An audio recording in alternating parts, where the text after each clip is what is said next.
Listen. Can you hear it? Not the wind, not the bells, but something else. A whisper on the edges of a storm. A shape moving where there should be no shape. For centuries, the people of Japan lived in the shadow of the sublime and terrible power of nature. The ground could split open without warning. The sea could rise up in a wall of black water to devour whole towns. The mountains could breathe fire, painting the night sky in shades of hell. And from this crucible of terror, from the collective nightmares of millions, they were born. Not gods, not demons, but something else. Cryptids. Monsters born not of fantasy, but of catastrophe. Their stories are not mere folk tales.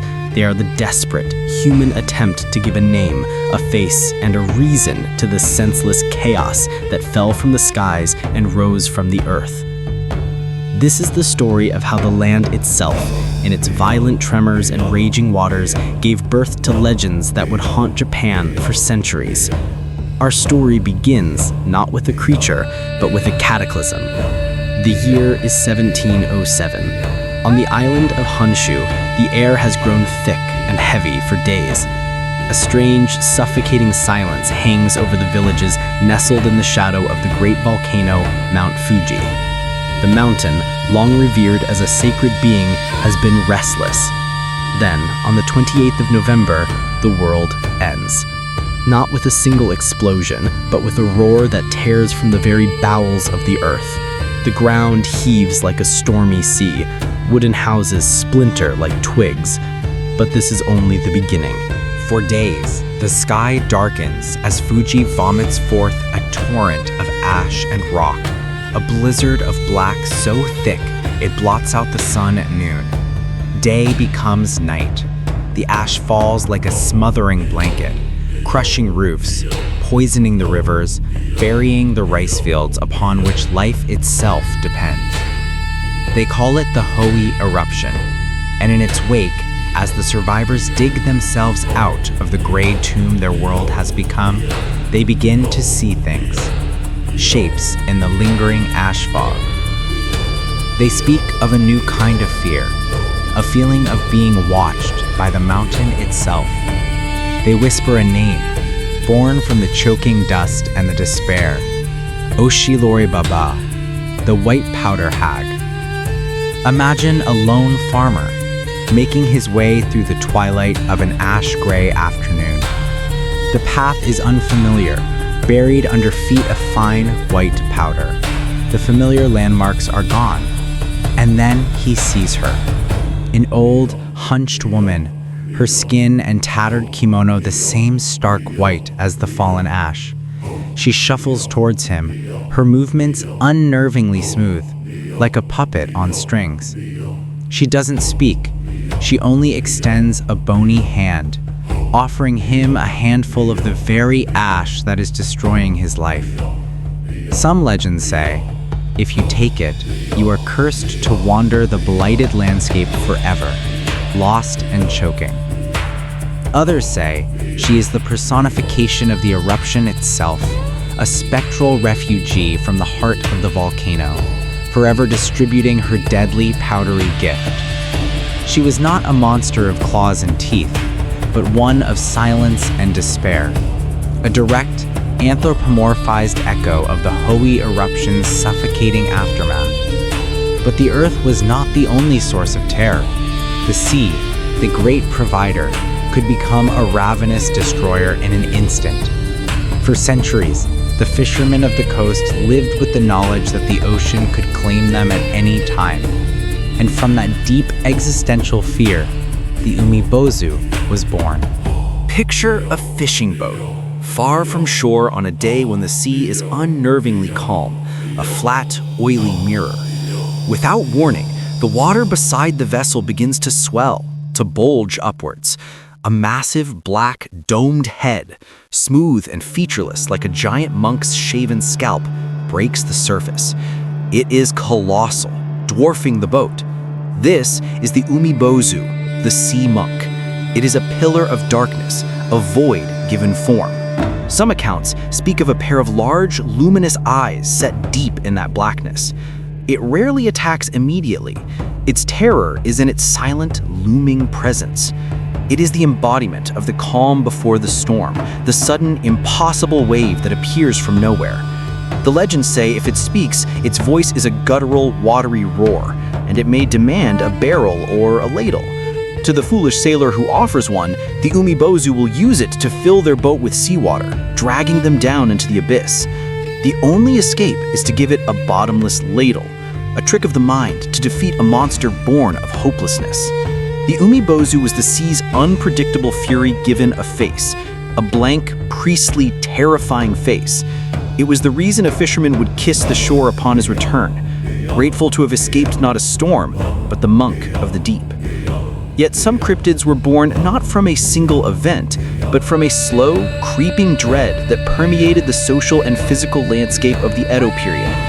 As the cities grew, so did the shadows between the wooden houses.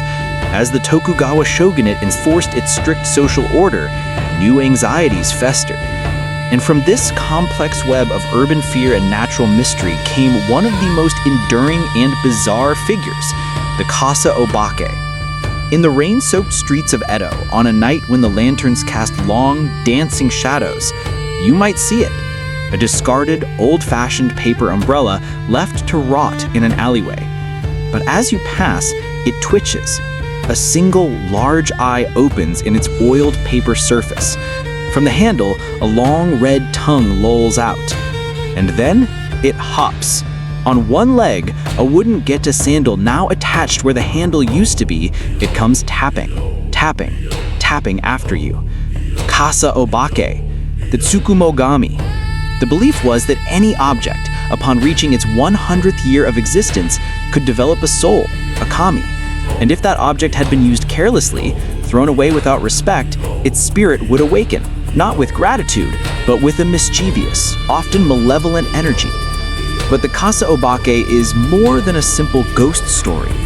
It is a cryptid born from the very materials and anxieties of its time. In the crowded, flammable cities of 18th and 19th century Japan, made almost entirely of wood and paper, objects were both essential and perilous. A single dropped lantern could spell doom for an entire district. The Kasa Obake is the revenge of the discarded, the forgotten. It is the fear of the old world pushing back against the new, a manifestation of the guilt felt for waste in a society where resources were often scarce. Its one leg symbolizes its incompleteness, its unnatural state of being. It wasn't a monster from the wilderness, but one born in the very heart of human civilization, a warning from the objects we use every day. And then there were the monsters that walked among men, hidden in plain sight, the shapeshifters. And none were more feared or more deeply tied to the natural world's wild, untamable spirit than the Kitsune and the Tanuki. But we are not speaking of the playful tricksters of children's tales. We speak of their darker, more primal cousins, whose powers were directly linked to the forces of nature. A lone traveler, caught in a sudden violent downpour, seeks shelter in a small, remote house.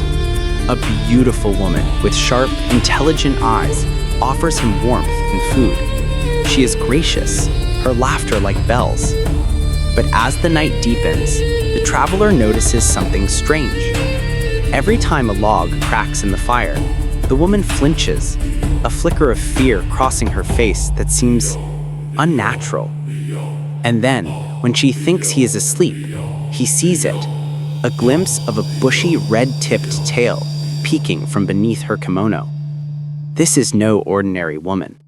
This is a Nogitsune, a wild fox.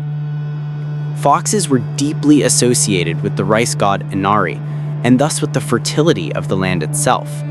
A good harvest meant life, a bad one meant starvation. A Nogitsune could create kitsunebi, ghostly foxfire that led travelers astray into swamps or off cliffs, much like the will-o-wisps born from marsh goss. They were blamed for strange illnesses, kitsune tsuki, or fox possession, where a person would act erratically, craving foods a fox would eat. The kitsune was a cryptid of the borderlands, between the village and the wild. between a bountiful harvest and a devastating famine. Similarly, the tanuki, the raccoon dog, was a master of transformation. While often portrayed as jolly and foolish, its shape-shifting abilities spoke to a deeper, more unsettling truth about the landscape. A tanuki could transform its testicles into a vast silken curtain, a house, or even a whole landscape to deceive travelers. This bizarre ability is a direct metaphor for the deceptive nature of the world. A path in the forest that seems familiar could lead you in circles. A safe-looking valley could be a trap. The tanuki's power was the power of the land itself, to lie, to reshape itself, to confound human understanding. But of all the natural disasters, none struck a deeper chord of terror than the earthquake. Japan, sitting on the Pacific Ring of Fire, was and is a land perpetually in motion. And for a people who believed the world was carried on the back of a giant catfish, the explanation for these terrifying convulsions was both fantastical and perfectly logical. The Namazu. Beneath the islands of Japan, deep in the soft, muddy underworld, lies a colossal catfish, the Namazu. It is a restless, powerful beast, normally held in place by the god Takemiatsuchi, who pins its head with a mighty stone. But sometimes, the god is distracted or careless, and in that moment, the Namazu thrashes, and on the surface, the world tears itself apart. In the great Ansei Edo earthquake of 1855, which flattened vast swaths of the city and killed thousands, the Namazu was not just a folktale, it became a scapegoat and a symbol. In the aftermath, a fascinating phenomenon occurred: Namazu-e, catfish pictures, woodblock prints that were sold on the streets like newspapers. These prints depicted the giant catfish being subdued by gods, or by everyday people like carpenters and blacksmiths, but they also contained a dark, satirical edge. Some showed the Namazu not as a mindless beast, but as a world rectifier, punishing the wealthy and corrupt, and redistributing wealth as the disaster created a boom for construction workers and merchants. The Namazu was the perfect cryptid. It gave a tangible, understandable cause to the most inexplicable and violent of events. The shifting, unstable ground became the writhing of a giant creature. It was a monster that was also a necessary part of the world's order, a destructive force that, in a twisted way, could also bring about social and economic change. It was the earthquake, given flesh, scale, and fin. As the 19th century waned and Japan began to open its borders to the west, the old monsters did not disappear. They evolved. The shadows cast by gaslight were different from those cast by oil lamps, but they were shadows all the same. The industrial age brought new fears, but they were still grafted onto the old familiar dread of nature's power. The cryptids of Japan, born from tsunami, eruption, and quake, had become permanent residents of the national psyche. They were more than stories. They were a language, a framework for processing the trauma of existing in a land of breathtaking beauty and unimaginable violence. That whistle was the sound of a new Japan, a nation tearing itself from the feudal past and lunging headlong into the modern world. The Meiji Restoration, beginning in 1868, was more than a political revolution. It was a seismic shift in the very reality of daily life. Brick and stone buildings rose where wood and paper once stood. Gas lights and later electric lights pushed back the ancient shadows where the kaso abake and the no kitsune had thrived. The clatter of the train replaced the rhythm of the horse. And with these changes came a new kind of logic, a Western scientific rationality that sought to explain the world without monsters. But the old fears, the ones carved into the national psyche by centuries of cataclysm, did not simply vanish.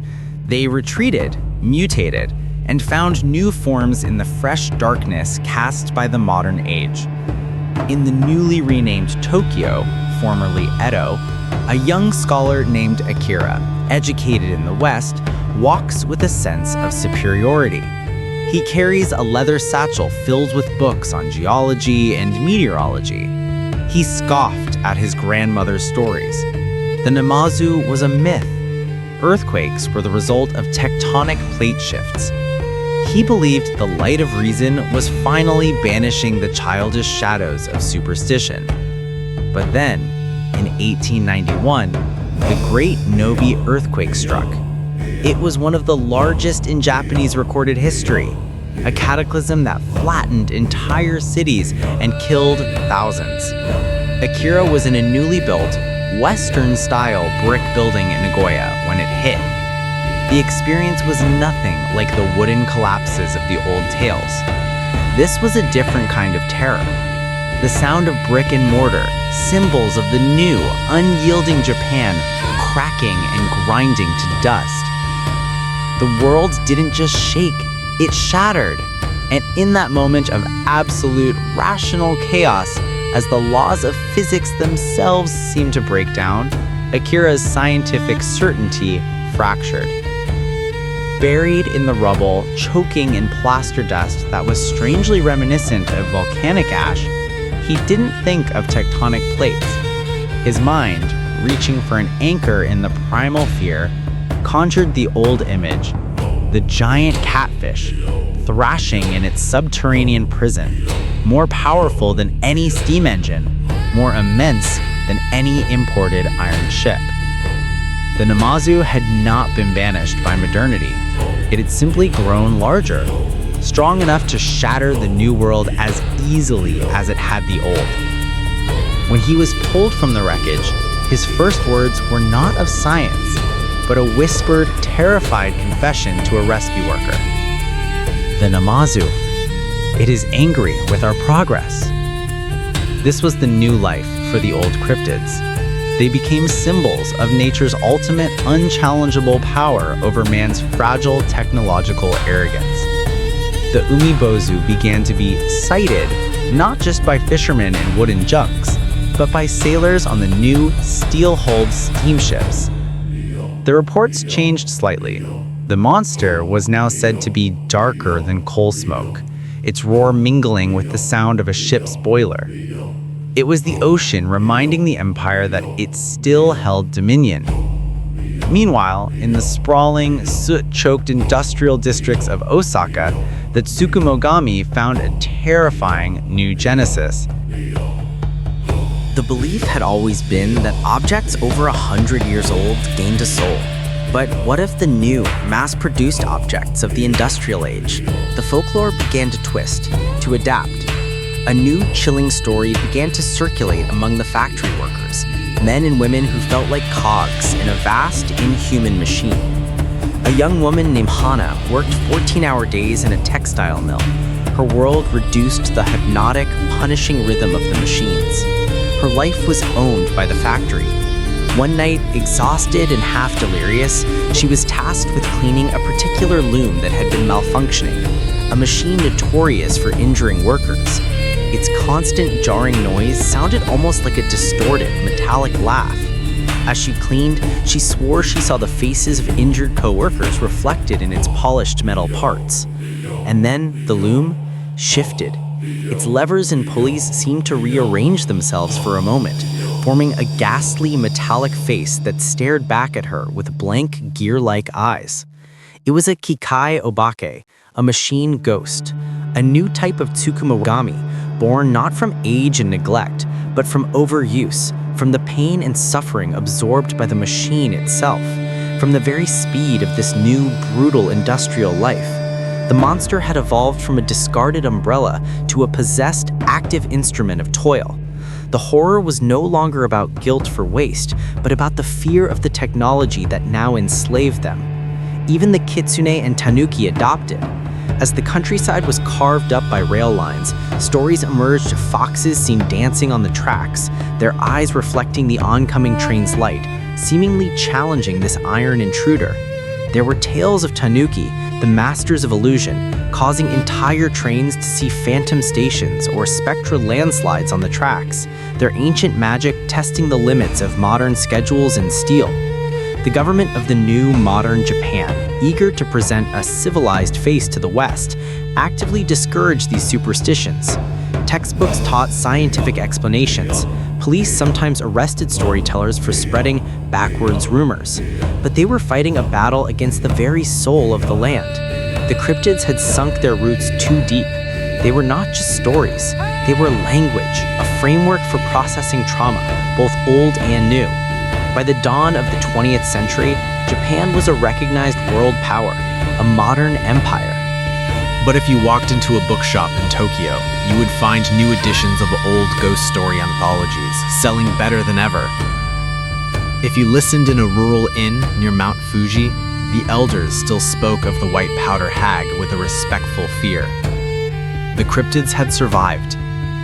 They had woven themselves into the very fabric of the nation's identity, a dark, enduring thread connecting the Japan of the shoguns to the Japan of the emperor.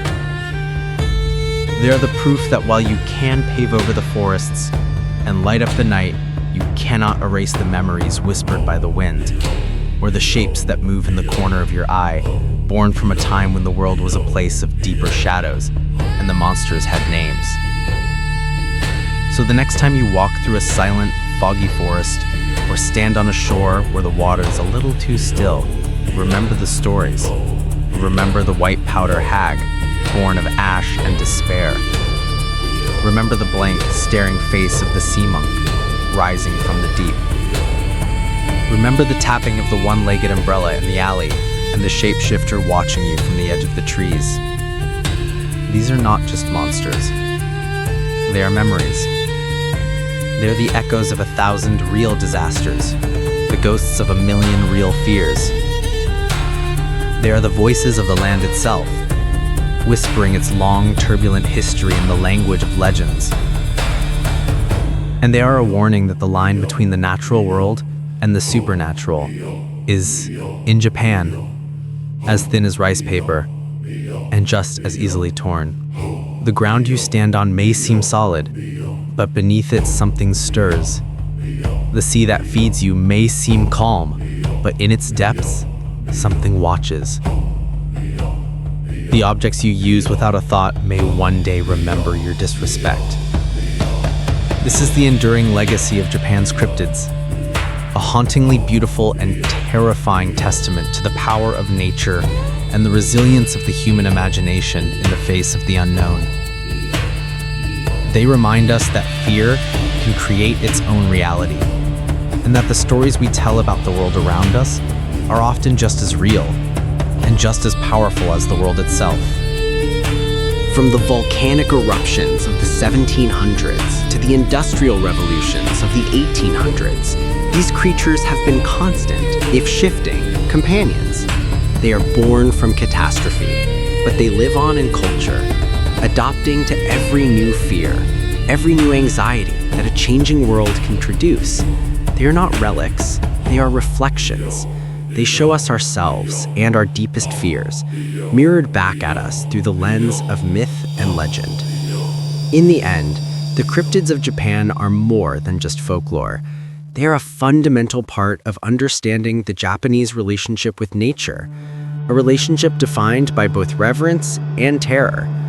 They teach us that in a land where the earth can betray you at any moment, it is perhaps a natural human response to populate that earth with creatures that explain its wrath, that give a form to its chaos, and that, in their own strange way, make the unbearable somehow comprehensible. So let the wind whisper, let the shadows dance, and listen closely, for the past is not dead. It is alive in the stories we tell, in the monsters we imagine, and in the enduring, unshakable power of the land to inspire both awe and dread in the hearts of those who call it home. The cryptids of Japan are waiting, just beyond the edge of the light, forever born from the cataclysm, forever haunting the border between our world and the one that lies just beneath. Their tales are etched not in stone, but in the collective memory of a people who have learned to live with beauty and danger in equal measure. They are the children of fire and water, of earth and air, and they will continue to evolve as long as the mountains breathe and the seas rage. This is their story, and it is far from over. It is a story that continues to be written with every tremor, every storm, and every new shadow cast by the modern world. A timeless narrative of the monsters we create to explain the world, and the world that, in turn, creates the monsters within us.